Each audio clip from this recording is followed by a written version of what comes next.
Bom, direto aqui da quarta edição Mulheres da Energia. Lúcia, que prazer receber o governador aqui para a gente discutir um evento transformador quando a gente fala de transformação energética, transição energética.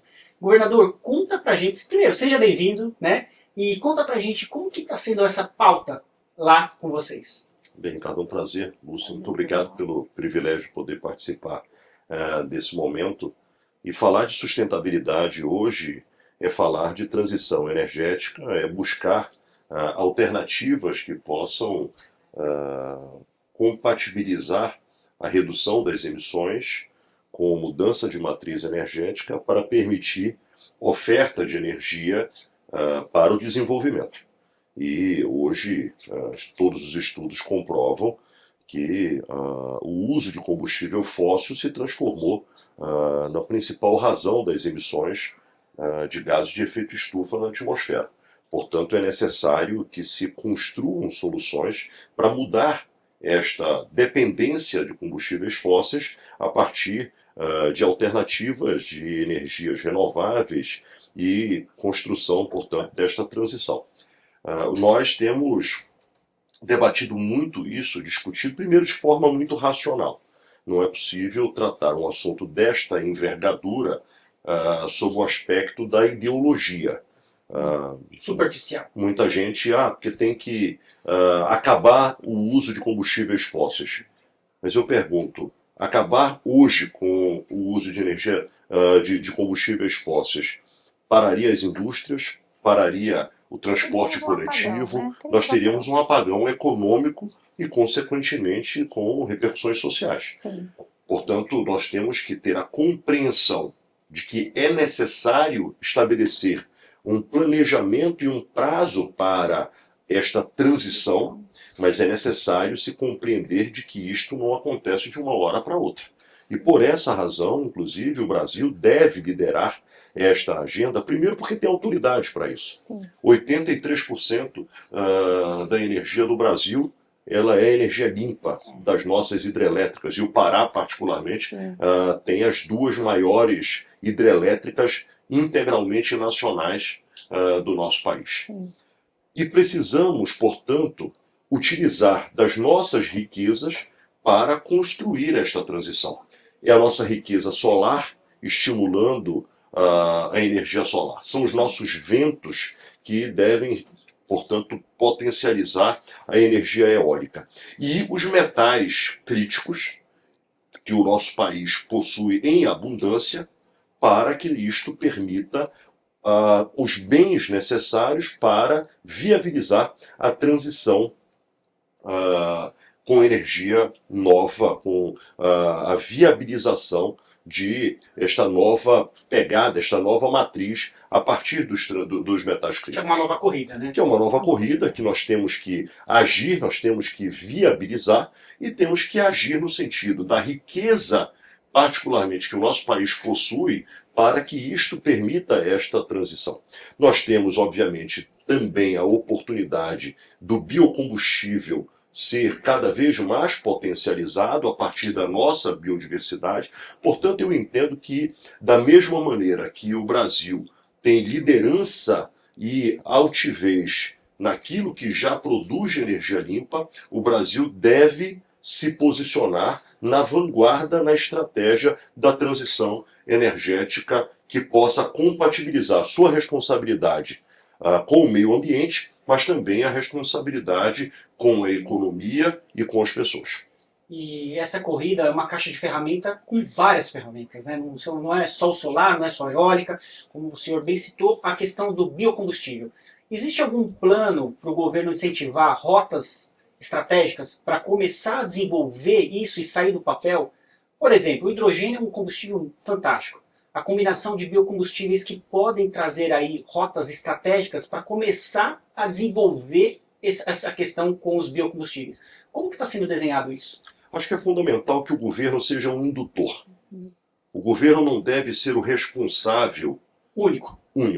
O governo ele tem que facilitar com políticas de incentivo, com políticas de indução e, claro, desburocratizando. saindo da frente para deixar que a iniciativa privada possa caminhar com passos largos e, claro, o governo deve fazer isto, seja com política tributária, com política ambiental, com política energética, e acho que a Petrobras tem um papel muito importante nisto. Como principal empresa de geração de combustíveis a partir do combustível fóssil, para que a Petrobras cumpra um papel estratégico no sentido de estimular a tecnologia, a inovação, os estudos e identificar todas essas potencialidades para que nós possamos cada vez mais construir esta transição de dependência. E eu acredito muito que a nossa biodiversidade sendo transformada, agregando valor,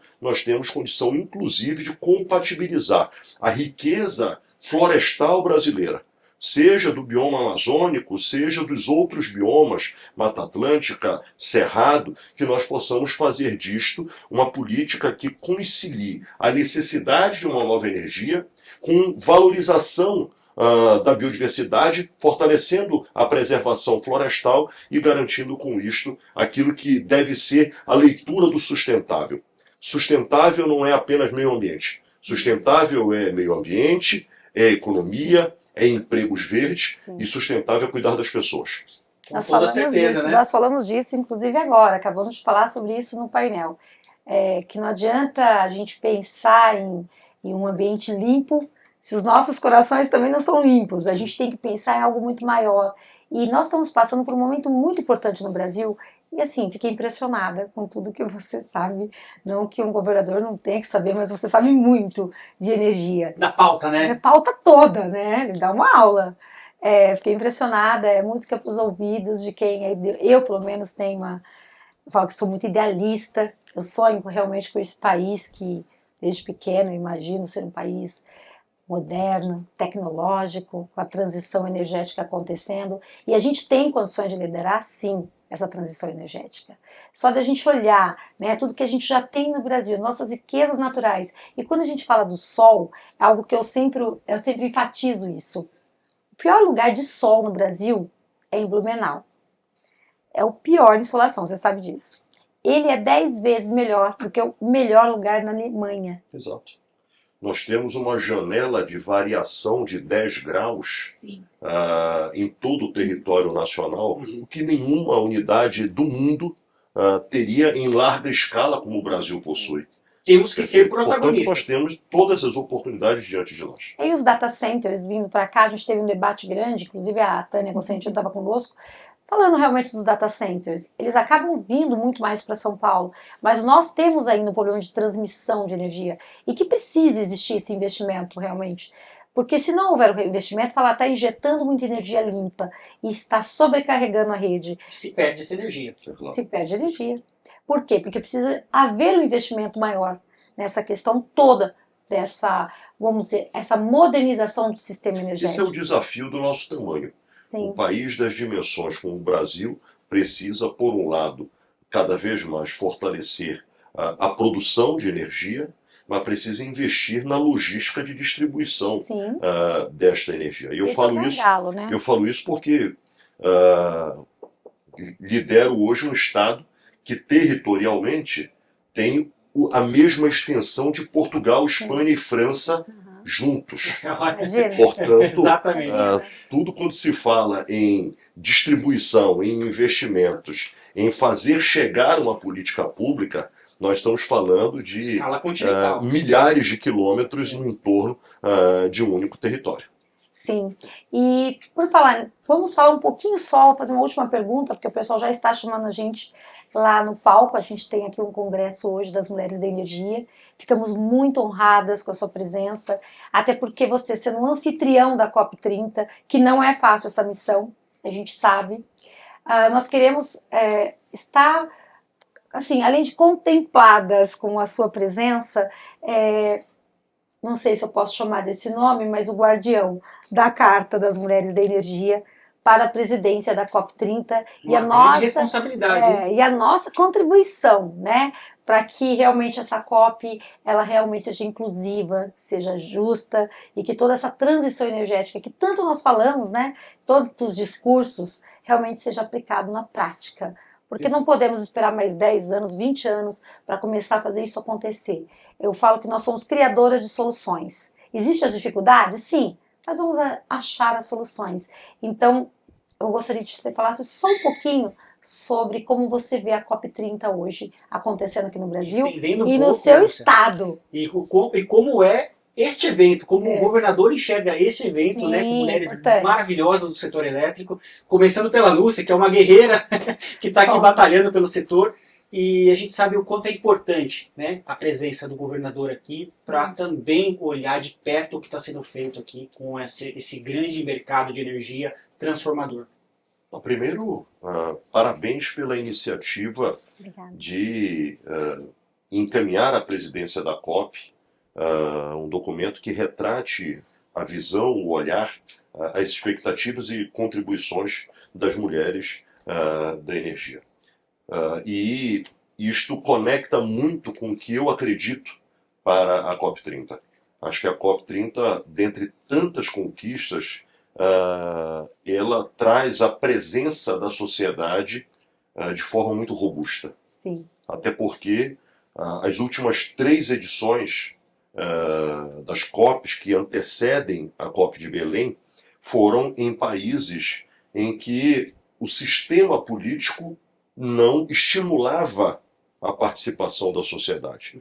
Nós estamos falando de Sharm el-Sheikh, no Egito, nós estamos falando de Dubai, nos Emirados, e estamos falando de Baku, no Azerbaijão. Portanto, a posterior a 3 edições, nós voltamos para uma arena em que o sistema político do país, plena democracia, vai estimular que as pessoas possam participar. Você terá a participação dos delegados, participação daqueles que vêm com a responsabilidade de discutir, debater e construir um documento final que será a carta de compromisso dos países, e aí são sempre 96 países signatários da Conferência das Partes, e a COP de Belém tem uma grandeza, porque ela representa 10 anos após a COP em Paris, que gerou o Acordo de Paris. Portanto, 10 anos após o Acordo de Paris, exatamente... Quase nada foi feito. Exatamente em Belém será a oportunidade de fazer uma checagem daquilo que se comprometeu para aquilo que se entregou. E o que se pretende para frente garantir, e por isso a nossa expectativa é que a COP em Belém seja a COP da implementação. Portanto, ter a participação da sociedade, ter a envergadura da responsabilidade de Belém ser Paris mais 10. Portanto, 10 anos em que se estabelece como regra revisitar as ambições e os desafios que a COP se propõe. E, claro, com isto nós possamos fazer com que efetivamente tenhamos uma COP que traga efetivos resultados para o financiamento climático, para as metas das NDCs dos países, que garanta com isto compromissos que estejam na corrida contra o tempo e contra a elevação da temperatura, que possa cumprir com a missão a que se propõe esta agenda climática global. E claro, para mim é uma alegria poder participar deste evento aqui, seja pelo tema em si, seja pela mobilização destas mulheres que estão comprometidas com o Brasil, e feliz de saber o quanto conectamos a agenda energia com a agenda do meio ambiente, que estão diretamente interligados para que a gente possa trabalhar todos juntos. E o Pará, como um estado que tem floresta, que tem biodiversidade, mas que também tem nos seus rios a geração de energia extraordinária para o Brasil, e não são apenas para o nosso território. Nós estamos falando de hidrelétricas que hoje abastecem o Brasil, portanto, tem toda a sinergia de nós podermos trabalhar juntos e defender juntos as causas importantes para o nosso país. E olha só, Pará tem mais uma coisa importante que você não mencionou. Tem um governador estadista. Muito obrigado. Porque o seu posicionamento, a forma que você... Eu sou uma mulher, como disse, idealista. Sou uma mulher que nos bastidores da política sempre estou lá brigando para ajudar as pessoas menos favorecidas. Porque eu vim de uma família assim, bem humilde. E eu sempre luto, né? Eu sempre falo os bastidores para que isso mude. E é muito bom, é música para o ouvido, ver tudo que você falou. E eu não te conhecia, né? Só do nome. Mas é incrível a sua posição, o seu conhecimento, jovem ainda. Muito obrigado pelo jovem. Dizer jovem. Espero que Pará tenha aí na frente ali um futuro presidente. Pará de portas abertas para energia limpa. É isso? Maravilhoso. É isso aí. Então, muito fique obrigada. ligado na programação. Muito obrigado, governador. Muito obrigada, governador. Muito Muito obrigada. obrigado. Obrigada. Obrigado.